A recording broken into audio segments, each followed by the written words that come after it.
Hey Brainiacs, how you guys doing today? We'd like to thank you for tuning in to another episode of My Humble Opinion this lovely Sunday afternoon at 8 p.m. I am at Cam's Brain, and I am always with my lovely co-hosts, Contessa Contour Arts.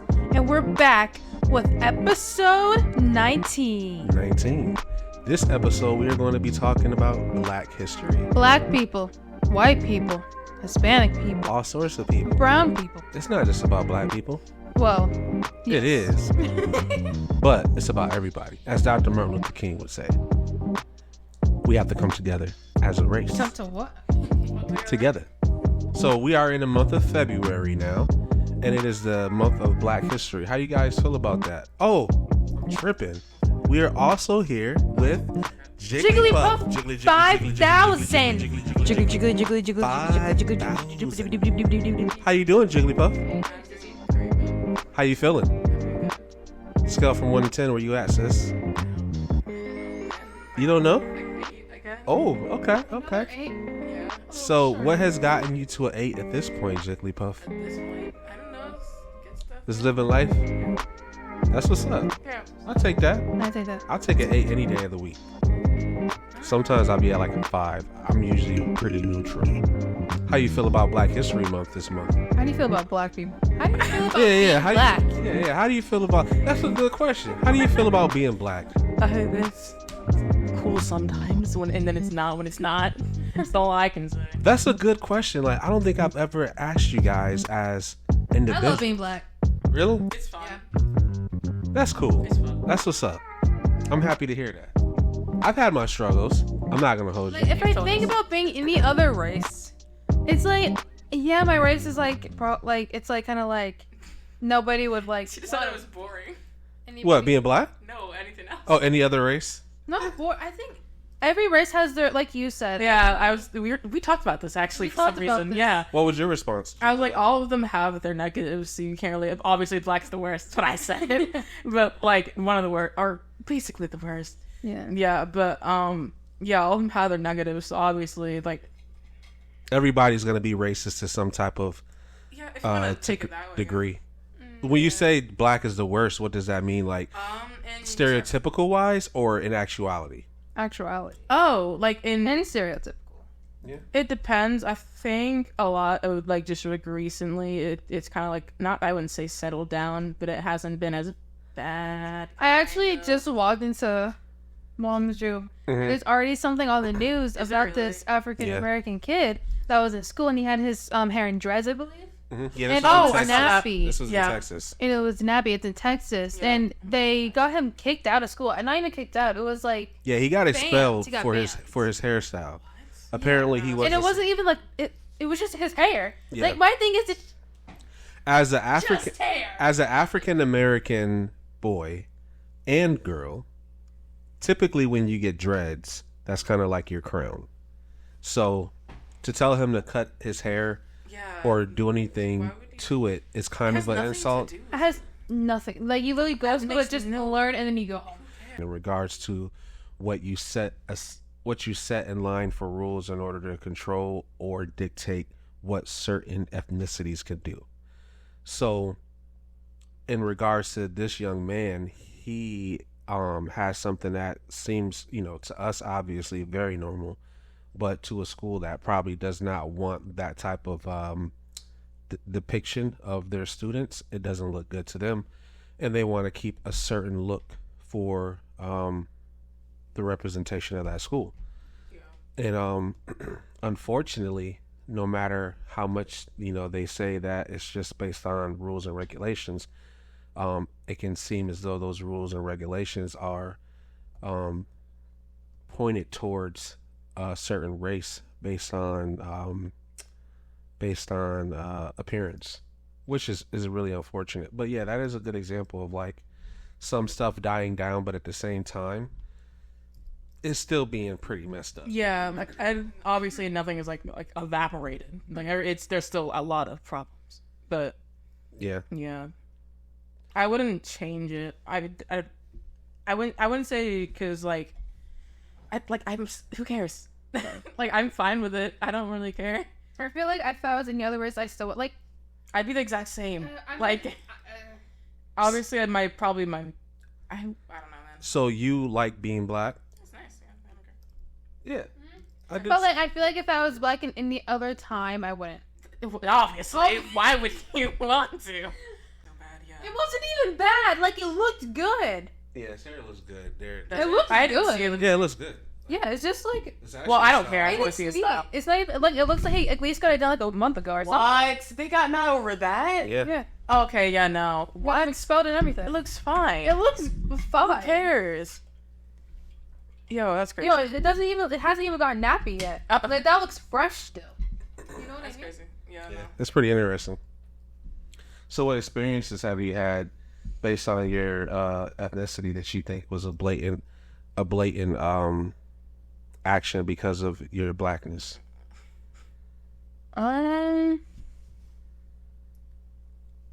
Like I had like one-on-one. Yeah, like one-on-one, like for sure, like somebody just kind of being This kind whole- of judging you. Oh, my This first Caucasian woman, I was meeting her, and I guess she was mad that I was like proper, and I speak like proper. So I was talking to her, and I told her my name, and I was like, "Yeah, my name's Queen Contessa," and I shook her hand, and she shook my hand, and then she's like, "Oh, Quinn," and I was like, "Queen, no, not Quinn." I was like, "No, it's Queen," and she was like, "Oh, okay, I don't know how to pronounce that," and I was like. Oh, so we're She gonna didn't play know how to games. pronounce Queen. Okay. Yeah. So we're gonna. I don't know if that was racially motivated, but personally, from looking at her standpoint to how she approached me in the first place, seemed like she had an issue with me. Yeah. And Where were you at? Paint the picture. it was something for business you had going on. Okay. So. And I think it was already a thing where they're already like being funky with you, Okay. Okay. but like we didn't do anything. Like, was it at my store? At my shop? I don't know. We were like going around and you were talking to someone else, and you were like doing business stuff, Okay. and then I was with you, and then she tried to talk to me, and I was like Okay. being business person. Uh-huh. And then she didn't like that. Mm. But I don't know if that's because I was young, whether it's because I am the way it's because the way I looked. But I would say that was kind of what it was, especially moving from, we lived in a white community, and then we moved to Augusta.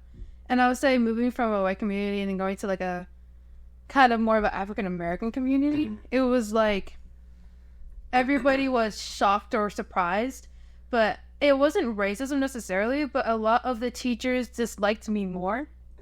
And it was like When you were in Augusta or when you were in the wider community? in Augusta. Really? Yeah. Everybody kind of favorited me because it was like I was like more like I would say more mature than the other kids, but like also just the way You like probably he always were has to like- present ourselves and do stuff like that, like be I always tell them presentation is everything, and representation of their last name is extremely important. So I think probably what you were experiencing going into Augusta. they were just shocked that they're more of like proud of like you and mom. Yeah. And this was like another thing where it's like they just like we were just chilling, like we were good people. We didn't do anything. So when you were in the white community, that was one thing that you kind of had. One thing I hate how if I go to any other like community or anything, like predominantly Caucasian people, it's kind of like everybody expects me to be a certain way. How they expect African American people to be, but then I am the way I am, and then they always act like, oh, Yeah. and I'm like, Yeah. I could see how that could be somewhat of a racial experience. I mean, it's just like, it's not like, I don't even know. It's just so weird because it's like they're not being mean. They just genuinely didn't expect it. Yeah, and that's So that kind of also makes me be like, the African American community. It's kind of like I do think we have to get better with some things to represent ourselves as a whole. Yeah, I agree. And I experienced that same thing, especially like when we lived in Cumming, our next door neighbor, she had came over when the whole Black Lives Matter thing was going on. And she knocked on our door. She's like, oh my God, I want to apologize to you guys. I've been thinking about a lot of stuff and watching stuff on TV. And she goes, I'm racist. And I was like, what? I was like, what? She goes, no, seriously. I'm thinking about some of the things that I've done. And I haven't realized that, even though I'm not racist, I've done a lot of racist things because I haven't been socially sensitive. And I think that's probably what you're experiencing. Some people, like you said, they see that you're African American, so they expect for you to act a certain way, maybe what they see on television, like on the Tyler Perry show or something like that. But that's not necessarily everybody's walk of life. So when they see you respond differently from what they typically would see on TV or otherwise, then yeah, it's almost like you're not being racist, but it's still a racial experience, right? Because like somebody's not necessarily judging you after they know who you are, after they know the content of your character. So yeah, it's interesting. What about you, Jigglypuff? What experiences have you had that is like blatant? Okay, this is. You know. Oh, when I was like 7 or 6, like some white kid called me the N-word on the bus. Oh wow. Yeah. That's just straight up. Yeah, he was like, "I'm not allowed to talk to you because you're," and then he said it, and I was like, I think I remember you saying that to me. I told you. Yeah. Was it whenever we were in Augusta? No, this is Creek Street. yeah, this was a cop. Oh, I do not. Yeah, he lived in the brick house across the thing where we always wanted to go to. Yeah, it's top. No, but no, yeah, that happened. And then just like a lot of like other just like little things that I can not even list on my hands. Your experience was I very would close to say- mine. Yeah. Bella had a lot more experiences than me, but I also feel like I had less experiences because everybody knew her. Yeah. And they knew that we were sisters, so it's kind of like one of those things where it's like, Bella went to school before me, everybody got to know how she was, and They didn't. hell, like, you were. And nobody wanted to mess Nobody with want Bella. to mess with Bella. No, Yeah. So nobody wants nobody to. would mess with Nobody me. want to piss off Queen Isabella. It's just not happening. And so nobody would want to mess with me. So I never. Okay, honestly, I think another thing is I've had a lot of racial experiences, but I think I was too kind. You didn't realize. And too, like, no. So like you didn't pay attention to it. Like I never realized that it was bad. Like I guess the way I was treated. I know once I told you it was a while ago. I don't remember what it was necessarily, but something had happened where I kind of got like canceled out of something because of my race. But I didn't think it was anything bad. I don't because it wasn't anything that you could like tell what it was stemmed from. And I was like, because that was the first time I had a racial experience, especially as being like a child. And then I told Bella, and Bella was like, "Who said that to you?" And I was like, "Oh." I was like, "Is it that bad?" And you're like, "Yeah."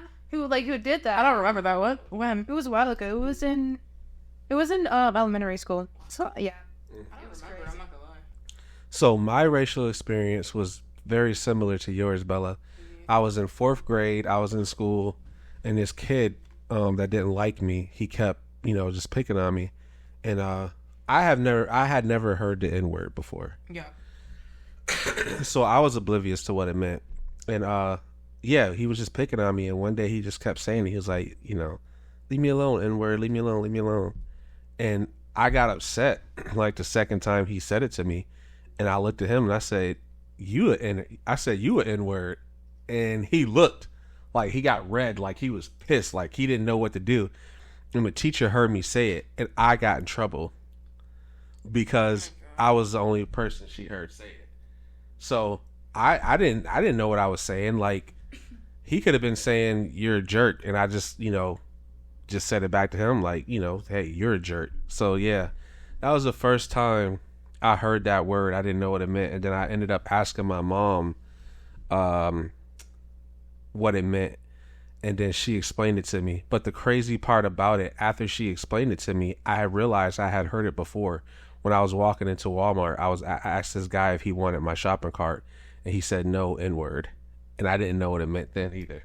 So I realized the first time I actually had heard it after talking to my mom was from an older guy when I was walking out of Walmart. I know. So yeah, I've never been called the N-word, at least to my face. I've been a lot of times. But what have you done? Like heard I some know of what the I've people done say when it. There's something that happened in school. It was actually at the middle school, and it was like when I was there, and someone called someone else the N-word, and I was like, I didn't know her, but I was like, hey, do you even know what that means? Like I started talking for her, she started crying, and then because I started talking for her, and she was like, thank you so much. I was like, that's good though. and then I started talking for her, and then I don't know what happened to him. I don't know if he got in trouble, but he just walked away.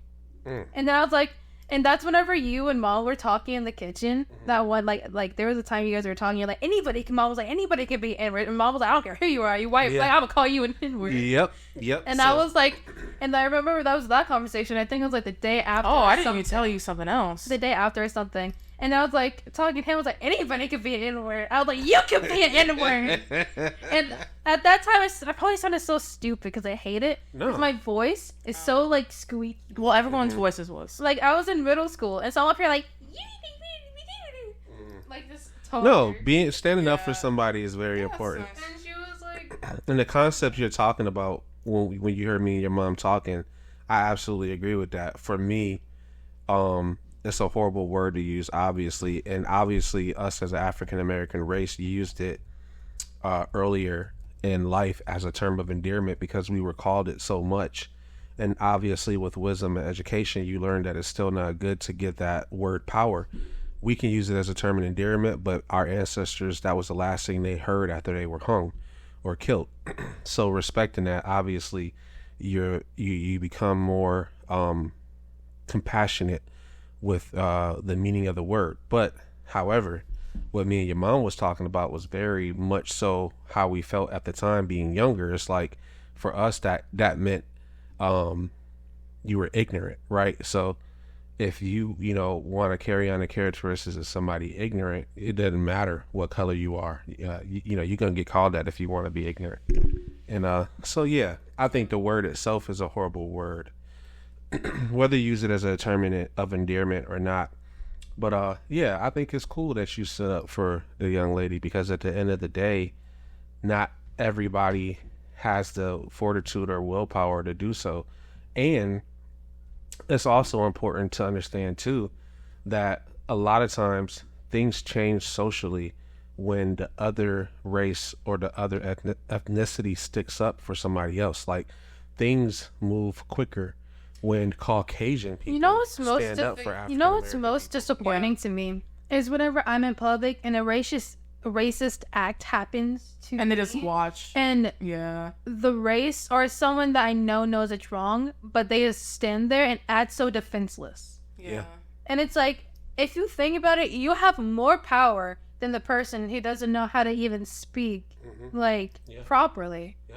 Like it's like I'm more disappointed that you're sitting here watching than the person who's actually saying it to me. Yeah, because I know that person's ignorant. I know that person who doesn't know what they're talking about, or doesn't even know where the word came from, or doesn't even know what it means, or at all. I just feel like it's just like, if you're saying that word, you're probably uneducated. Probably. Yeah. No, it's or just if you are saying that word, you are educated. are. I don't think anybody should be saying it. I don't think any race should do it, like N-word pass or this or that. I don't think anybody should say it at all.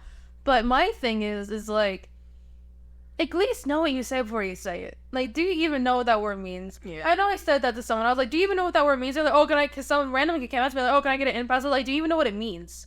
Yeah. And they just get quiet. And it's like, you even... Yeah, I didn't realize how... Yeah, it's like crazy. Like, people, they just say it. Even if you knew what I mean, don't say it. And if you do know what it means and you still say it, then that's just something you gotta work psychologically with yourself. Yeah. Get up in there and fix it. Yeah, I've been called the N-word a lot of times. I remember I almost got, like... I think I actually almost got sent somewhere. Because I was working at Kroger at the time when I was like 14, I think. And I was working at Kroger at the time, and this guy with like a Confederate flag hoodie was like walking around, but like he was on a mission. Like he was like scoping the area out. And I looked at him, I was like, and he looked at me, and he started walking towards me. And he was like, he looked like, and I looked on like his side, he had a gun. And I looked, and he was like imagine like a jock walk, but like he looked like he was about to beat someone. And he was walking toward, like, he looked at me, he started walking towards me, like, power walking. I would have walked away. Yeah, and I went to my supervisor, I was like, hey, he's coming towards me, I'm going upstairs. I didn't ask, I was like, I'm leaving. And she's like, oh, okay. And they escorted him out with the cops. Like, I think I actually was supposed to get murdered that day. That's crazy. Yeah, it was bad. I don't think I told y'all, because... Yeah, why wouldn't you say that? Tell us. Get annoyed or something. No, that's important. You don't withhold that type of stuff. What's done's done. I did it, so... Yeah, now you have the share types. I didn't tell. See, I'm a different type of individual. When I grew up, I was always told, like, if somebody says that to you, you don't respond to something you aren't. So if somebody says it to you, at the end of the day, you're dealing with somebody who's ignorant enough to say that. Yeah, so just ignore them. When people start saying to me, I just look at them and start bursting out laughing. I just laugh, and it would piss them off. I was like, why call me the N-word, but I got a lot of things. Weird thing, nobody talks to me. I don't know. It's not. Right. It's not even like people just acts like I'm not there. or like they don't acknowledge you. Like I get acknowledged, but people don't talk to me or don't talk about me, and I'm half sure it's because of you. Probably because of me. I'm sorry. I'm sorry. No, I loved it. Oh, okay. It was like a smooth sailing, man. It really. I gave you a VIP pass. I'm just kidding. It's like parting the sea in the hallway. I'm just going down the barrel. Yeah. So Jigglypuff 5000 is like a year and a half older than. No, just here. Just a year? Okay, so. Literally just a couple. But she always paves the way with different schools because she gets in there about a year early and kind of tells everybody who she is, or they just Figure realize The who funny she thing is. is, when people realized we were related, they stopped messing with you because people were talking to her in the beginning, and then when they realized I was your sister, they stopped talking to her. And I would meet people. damn. They'll be like, "Oh, you're cool," and then I'd walk up, scared. Yeah, and I'd walk up, and they just like walk away. I'm like, what did I do? No, the way I used to be like, yeah. Then you like grab me one day purposely so someone would stop talking to you. You don't. Yeah, I did it all the time. Yeah, it's kind of Yo, funny. the way I just be like, Yeah. yeah. Yeah, it's crazy. And then people who like would talk to me, they're like, I don't know why people think you're so scary. I'm like, oh. Yeah, so we used to always say you don't respond to something you aren't. Yeah. So if somebody's ignorant enough to call you that, it's not. It's like, call me by my name or don't talk to me. It's not worth entertaining them, which is you know what's odd about life, because I know and your mom knows how ignorant people can be and how messed up the world is. That's why we specifically named you guys what we named you, because it's almost a situation where people are so regularly disrespected, just like how you said the woman acted like she couldn't say your name. It was almost like it was almost like naming you guys Queen Isabella and Queen It's almost like Contessa. it hurt their pride to call me that. Exactly. Yeah. So it's like, say my name. Like, say my name. Every time somebody has to talk to you, they have to address you as royalty. Period. No matter if they want to or not. So No, I know. that's the importance behind it. Whenever we did get called, we're in Augusta. I never got racially profiled, but wait, okay, yeah, I never got racially profiled or anything. But it's like this one could call me the B word, and I never said anything to him. And because I was whenever you guys were saying, because it was also the area and you like don't respond to. That's whenever we started saying that more often. And then I walked away and I told the teacher, and the teacher was like, "Did you say anything?" And I was like, "No." I was like, "He just called me," and I left. And then it was like a whole thing. Then you guys went up to the school, and then we had like a 4-hour talk. It was a big thing. So we always tell you guys not to say anything, but at the same time, we are your parents. So Because that was the first time I might have said I got called something, but like that was the first time where I wasn't even shocked. I kind of was just like, yo, I had like to fight. what? Like what do you do? I had to fight like 2 dudes there. Really? Yeah. yeah. So that in that situation. What? So in that situation, oddly enough, we were in an African American community, and I think this was the first time that you guys experienced racial hate, where somebody that looks like you can still hate on you just as much as a racist. Someone stole my glasses. Prescripted. Yeah. So you guys experienced what I experienced growing up in an African American community, where if you are well educated, other African American people, children or adults, cannot like you because of that as well. We're in a better school system before we moved there. So we went there. We already knew everything. So we already were like just on top. Yeah, so like and on top of that, we were how we were, we looked how we looked, and then we got good grades on top of it. So that was a recipe for everyone to hate us, and everyone hated us. And then they're mad because the teachers liked us. Yeah. We had just got. It was really bad. Yeah. It was bad. And then I think I know this one kid liked me though, because I'd always bring gummies. Really? He'd be like, "Oh yes, you brought the world's best gummy bears," and I was like, "Yep." Yeah, no, but this one kid called me the B word. I told the teachers because I didn't like. That was the first time I've ever been called something like that's like a cuss word, like to my face. Just he was just like you're. And I was like, what? It's just like if you saw my head, it's just like error. It's like what do I do? Apparently, he had mental issues. He didn't. So he didn't have no mental issues. He didn't. No, that was the excuse They were behind. saying he had problems to get it out because mom and dad at that time made sure that everybody knew who they were, so nobody wanted to mess with our parents. Yeah, what ended up happening to paint the story? We were. So I had a business that moved to what was it, Summersville? I have no idea. Sandersville? Sandersville. So my business, my company at the time. I remember because Adam Sandler. My company at the time relocated to Sandersville, Georgia. Sandersville Georgia. And so the closest like regular town from Sandersville was Augusta. So the best community in Augusta ended up being in a kind of like a army community. So demographically, it was African American community, and like I said, it was probably like the first time I think you guys experienced the concept of, because of who you were and who me and your mom were, uh, you witnessed, I would say, racism from your own race in a way, in some ways, or racial hate. I don't know what words you would use. And it's not even, I don't think it was race. I think it was jealousy. It was a lot of jealousy.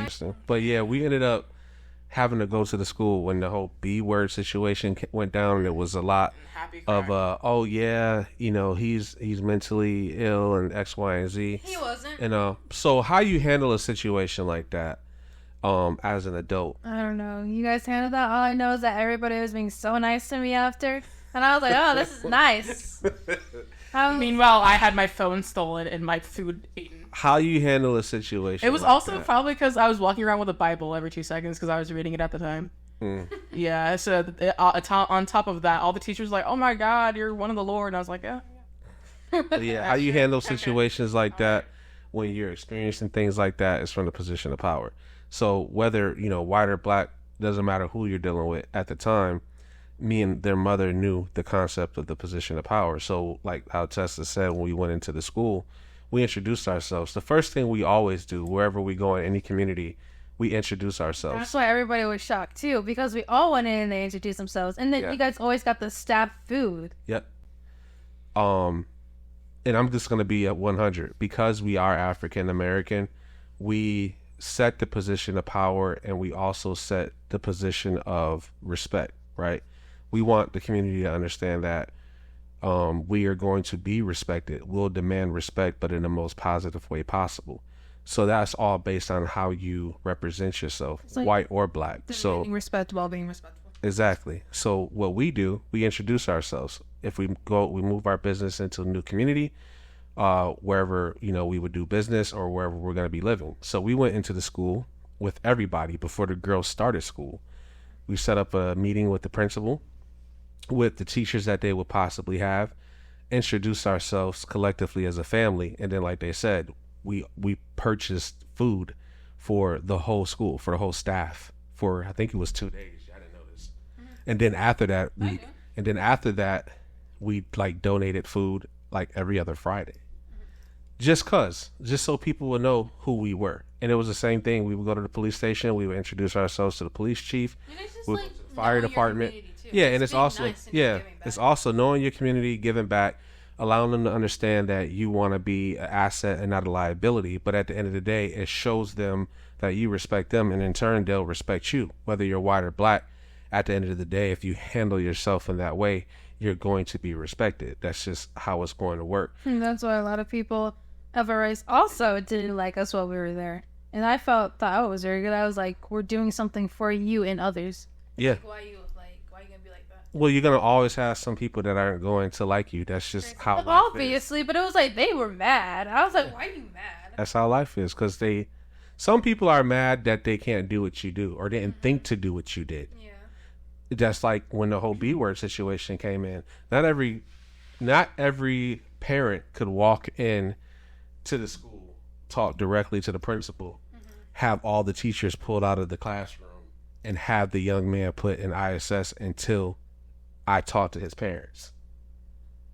When we went into the school, it wasn't, you know, there wasn't a situation of, oh, well, we'll get back with you. It was, no, this is unacceptable. And it wasn't about us being too soft, like, you know, because you had some teachers like, oh, you know, these kids talk like, no, it ain't about that. It's not about how these children talk. It's about the respect behind it and why it happened. If it was a situation where you were disrespectful or something like that and you antagonize somebody, it's still wrong, but it's understandable if you have somebody that you're dealing with that's ignorant. But like you said, you handled things the way me and your mom taught you. So because you were able to handle things the way me and your mom taught you, it made our job easier when we walked in. Yeah, because I just went to the teacher. I was like, here come you. And they're like, what? Oh, no. And I was like, they're like, when? And she was like, what, did you do anything? I was like, no. He just called me the B word. I don't know what to do. Yeah. So I bet you they were scared the minute you didn't do nothing because they knew me and your mom was on most kids will like just start flat out of someone just looking at you funny. Like, if you look at someone funny, they'll be like, oh, you got a problem? And I'll be like... And here's the thing. When you don't do what somebody expects you to do, that scares them even more. Yo, I did that one time. And that's so funny. I had this kid, like, he didn't go to school for like a week. Yeah. You just embarrassed him? In high school. So, and that's why a lot of times we tell you guys to say less, because at the end of the day, people do things to get a rise out of you. Yeah. Whether they're being racial or whether they're just being hateful, people want to get the energy that they're getting out. So if they're getting out a negative energy and they don't get that back, it messes with them. Yeah, it's like if you're giving out. It gets them more mad, and it makes it so much more funny for me. Yeah, and it's the same way. Like if you're trying to be, like, if I wanted to give you a hug and a kiss, and you're like pushing back, I'm not getting the same energy, so it makes me sad. It's the same way if somebody's like being a jerk and wanting to get you upset, and you're just quiet. So it's a dual purpose. The first purpose of just not saying nothing, one, because you're not that, you're a queen. Second purpose is, as a representation of the family, you're doing what you've been taught to do. That way we can protect you the best way. Yeah. Because if we walked in there and they said, oh, well, technically, sir, she did this, that, and the third, then it's like, okay, I kind of have to play into what you could have did right or wrong. But when they say, oh, she didn't do anything, that's when it was like, I walked in there and I just said, well, we need to speak to him or we need to speak to his parents. Oh, well, it doesn't work that way. And like I said, it doesn't. I said, I don't understand that. So what do you mean you don't understand that? I said, I don't understand that. It doesn't work what way? If my daughter can be disrespected that way, whatever happens from here on out is going to work the way I say it's going to work. So, oh, well, we don't know about that. And typically you definitely can't talk to the child. I said, that's no problem. I'd much rather talk to the child's parent. And they're, oh, well, we'll try to see if we can get them on the phone. I said, no, this young man verbally said something to my daughter. He didn't say it on the phone. He didn't say it through any sort of communication. It was face to face. So that's how we're going to handle this. And then that's when I let her know, hey, just like I introduced myself to you when we moved here, I also went down to the school board and introduced myself to the I forget the name of the lady's name now, but the student council member, the head of that. Would you like me to contact her and let her know the situation? Oh, Mr. McCork, no, let's okay, give us a moment. Let's just give us, and that's how you handle things. Whether you're in an African American community or in a predominantly any community, if you can put yourself outside of what people see you in and be who you are intellectually, a lot of barriers break down. And if you can continue, and a lot of barriers also go up. Because they feel like they're getting attacked. Exactly. Because they think that you're challenging their abilities. Yeah. That's just like how many times, like you just mentioned it, people get offended when you approach them the way they approach you. How many times have you went up to an adult and said, hi, my name is Queen Contessa, and shake their hand, and it messes them up because they feel like, hey, you're a kid, or hey, you're talking to someone, like, I don't even know, I think someone just went to the shops, asked about cornhole boards or something, and they're like, oh, I wish my kids were like you. And I was like, well, it's just one of those things where it's like, oh, I'm not like, what? But that's just it. I always tell you guys, you're an anomaly, but more importantly, because you care enough to listen. Like, you sound like a fish. There's something on the floor. I know I know I ride you guys, and like I'm always you what? I ride you guys like Sea Biscuit. No, I'm always on your backs, but no, I'm always like trying to teach y'all stuff. And I will say, me and your mom are proud of the fact that y'all listen, even though it feels like I'm always messing with y'all. I appreciate the fact that y'all care enough to at least listen to what I'm saying. We get the point you're trying to put down. Yeah, we pick it up. I appreciate that because I know decipher a bit, but I am not the easiest person to deal with. No. I know this, but I do everything in love and care, and it's hard to be African American, unfortunately.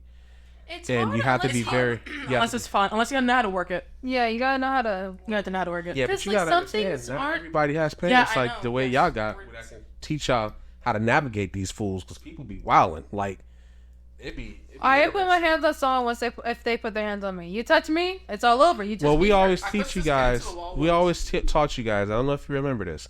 We used to say to ignore if somebody's attacking you verbally or physically. You ignore them. You contact a teacher.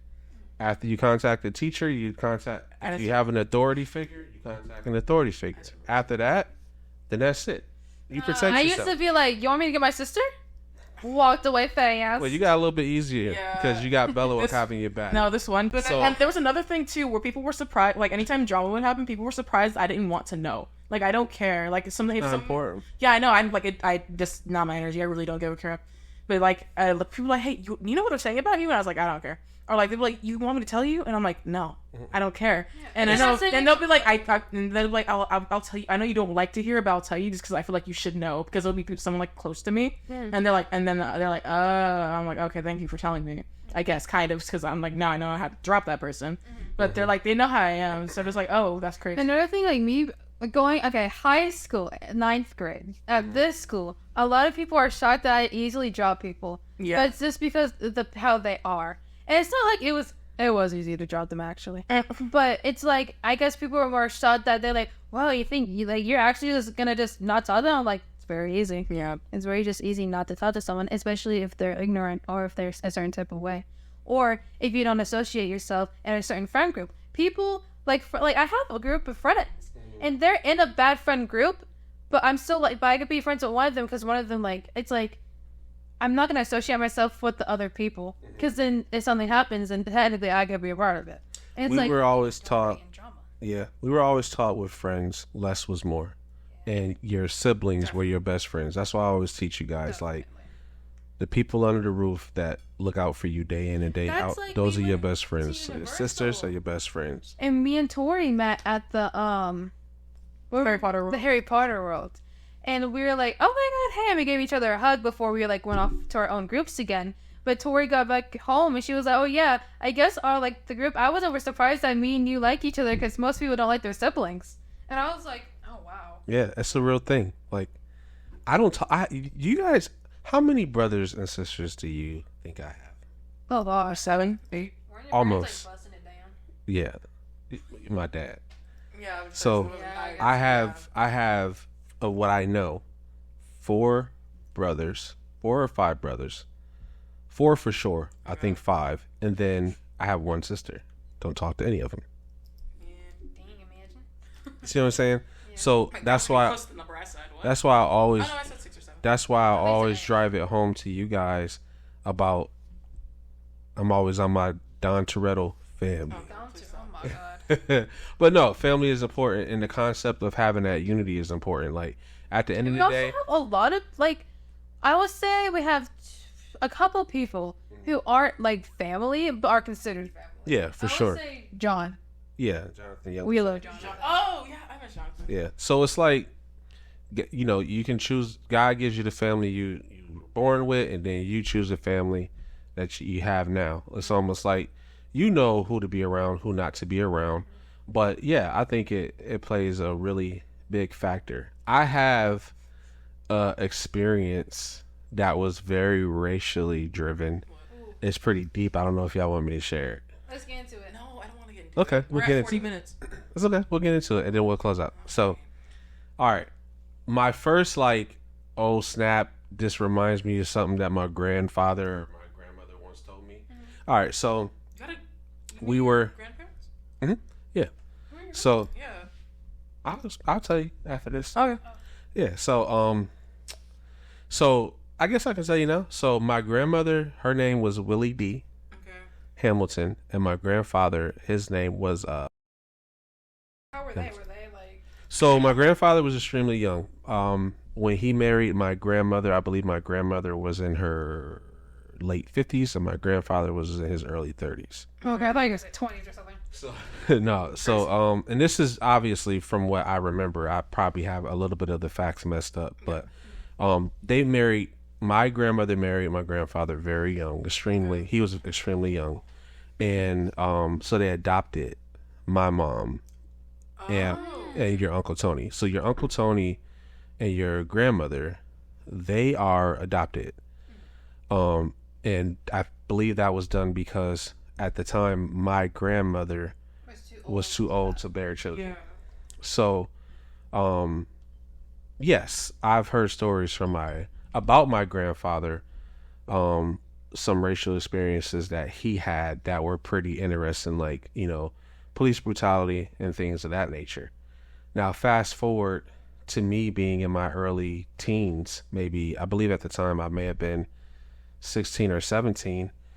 Me and my friends, we had just finished going to school. We ended up going to the mall, and I was one of the kids where I looked older for my age. Obviously, I guys, that. And I had a lot of electives because I was an artist. And a lot of the schools that I went to were schools that were called magnet schools. So you got mixed with different grades. It was all based on your talent. So even though I was younger, all the kids in my class for art, for computer technology, for drama were all older. And I had a best friend named Brandon. Brandon had a car. We left school a little bit early and we went to the mall.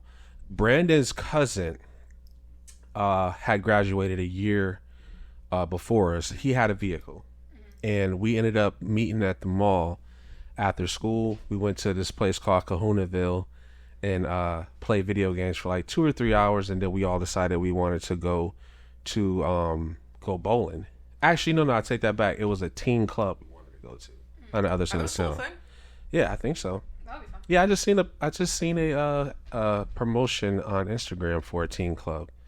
But yeah, we were traveling. Wrong. I feel like people would actually bring drugs and drinks. They have to metal detectors and all that type of stuff. People are creative. Yeah, true. There's a lot of places you can hide a lot of stuff. But anyways, we were traveling and we got pulled over. Now, where we lived in New York, upstate, was a spot called Cherry Hill where we lived, which was a pretty rough area. So we got stopped in Cherry Hill, but it was okay because we were from there. So at the time there was a gang called Jabot, and that's the area we got stopped in. And the cop was messing with us because we were in a nice car. It was Brandon's cousin's car, and it was a nice vehicle. And basically they just pulled us over because we were, in a very nice vehicle for our age. So Brandon's cousin was a hothead. When the cop pulls us over, he comes to the car with a flashlight. So Brandon's cousin goes in the glove department box and grabs his flashlight. Oh my God, why? So when the cop comes up to the window and he's like, "Hey, what are you guys doing?" Brandon's cousin was like, "Oh, we just, we from New York. We got accents." So he like, "Yo, what up? We just chilling." You know what I mean? You know what I mean? What you doing? Why you got the flashlight in my face, son? Like, seriously? That's what we gonna do? That you pulling? So that's what's happening between the officer and the driver, and we all in the seat like, son, just chill out, B. Just chill out, B. Like, leave him alone. He's like, nah, man, fool, you messing with me, this, that, and the third. So there was a kid named Rico, and Rico was just hilarious. I think I told you guys about Rico. So Rico, they know about Rico. Rico's a hothead. Rico's just like, nah. Or excuse the language. He's like, F this, F that, so on and so forth. And the cops just like, get out the car. So at that point, everybody's just like, come on, man. We get out the car. The cop busts Rico's face open with the billy club.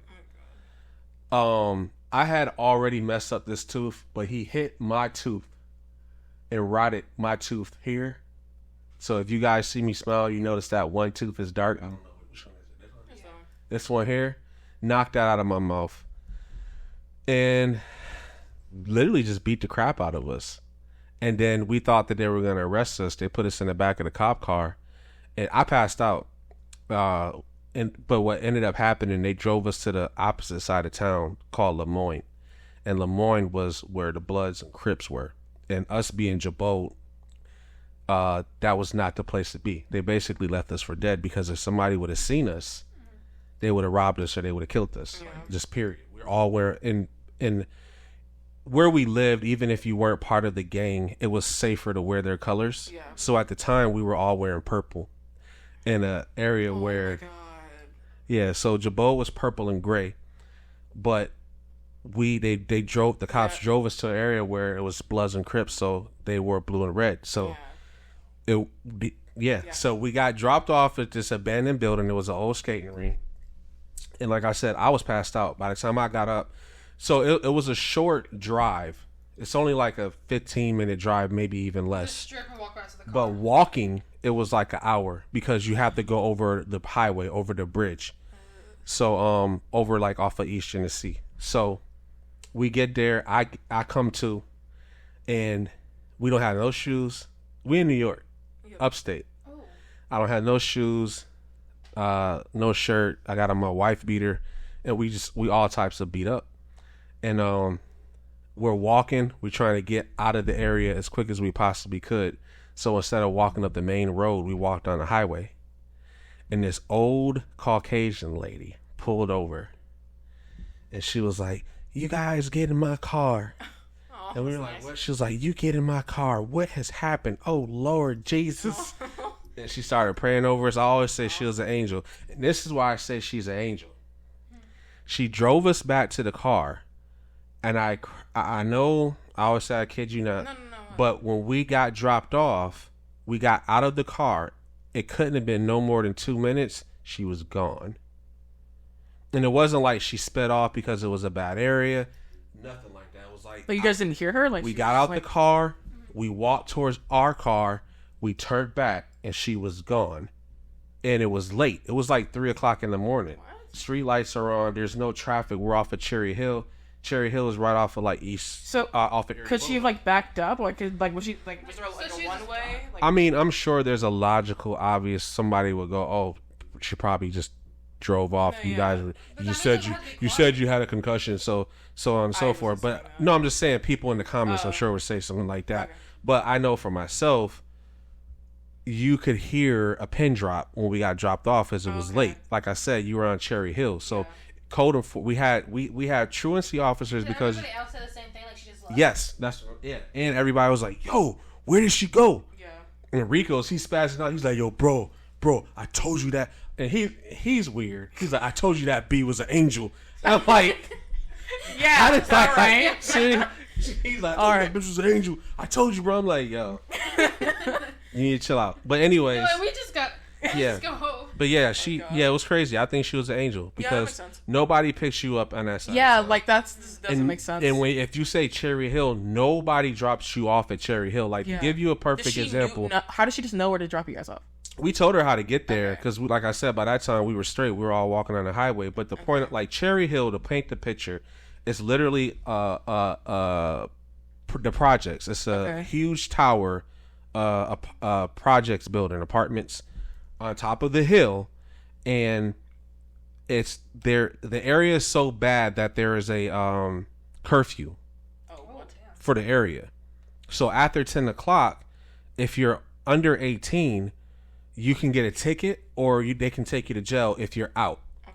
If you're over 18, I think it was like if you were over 18, you had to be coming back from work. Okay. And then no matter how old you were in the summertime, after midnight, you had to be in. It don't matter how old you are. So that's how bad crime was in that area. So when I say you can hear a pin drop, you literally can hear a pin drop because it was like 3 o'clock in the morning. Yeah. Oh, so you guys are just not supposed to be out. Yeah. Period. Oh, that's awful. Yeah. So for her to have just vanished, it was like, dang, like what the heck? Yeah. But long story short, long story long, we get to the car. The cops had busted out the windows, flattened all the tires, and ripped the interior. Yeah, it's awful. Yeah. Yeah, that's bad. And we know it was the cops because when we got there the next morning, for one, like I said, Brandon's...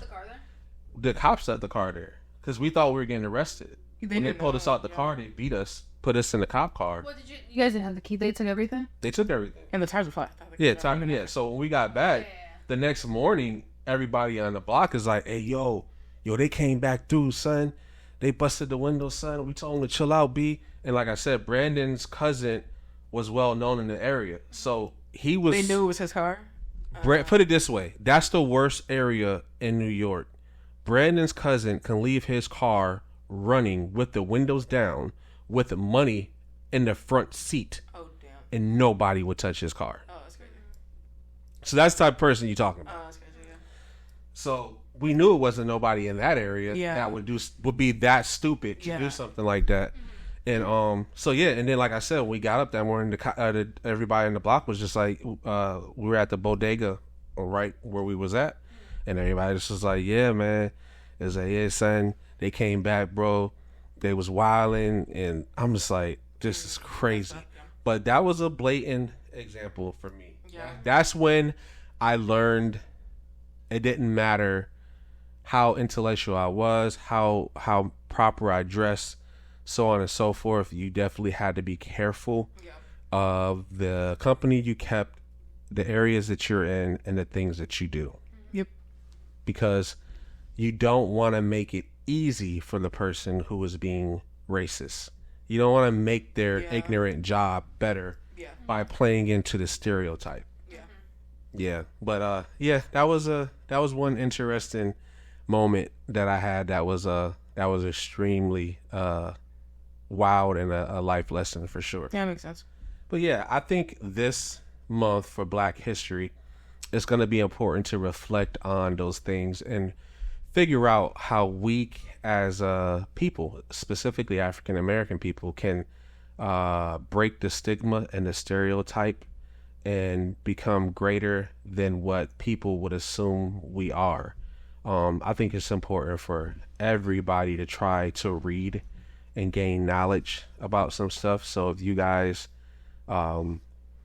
pick somebody you want to learn about, and people that are watching this, if you pick a book or pick somebody that you want to learn about this month, I think it's important. I think it's important to challenge yourself in whatever ethnicity you are to not be stereotyped in the most positive way possible. I know for myself, I'm going to be reading this book, Black AF History.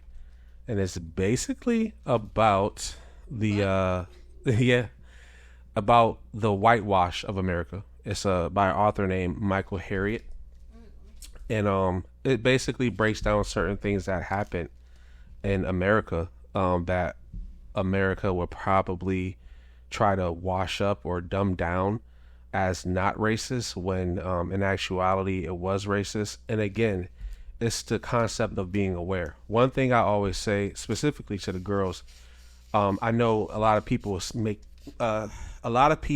use this saying of they don't see color, and I don't want them to see color except for green, which means I want them to make money, right? But I also still want them to be aware of racism. It's the hardest job. You know what's really hard is when someone's being racist, but you still have to represent yourself. Exactly. And I was going to say, it's like, and that's the hardest job. That's like what they want. Yeah. And the hardest job for me and your mom as parents is teaching you guys how not to be racist, but be aware of racism. Mm-hmm. If you really think about it, that's deep, because we have to teach you guys what to be aware of without feeding in to that stereotype or being offended of other people's ignorance. It's very easy to be upset that somebody is so ignorant that they would treat you a certain way because of the way you look. But it shows your strength when you can be aware of the racism but not respond to it in a negative way. And I say, in all reality and in all actuality, I'm extremely proud of both of you guys for being able to exhibit yourself in a way where you're aware of it, but you don't feed into it. And that's extremely important, because what most people want you to do is feed into that. So I'll end this podcast, even though it was extremely deep, with saying pick a book, pick a stereotype, tear it down. Rules are meant to be broken in the most positive way possible. Get into good trouble. Appreciate and respect the opportunities that we have as African American community. Appreciate the opportunities that we have as different ethnicities because of what the African American community has done for us. I want you guys to like, comment, and subscribe. Once again, I am at Cam's Brain, and I'm always with my lovely co-host, Contessa Couture Arts.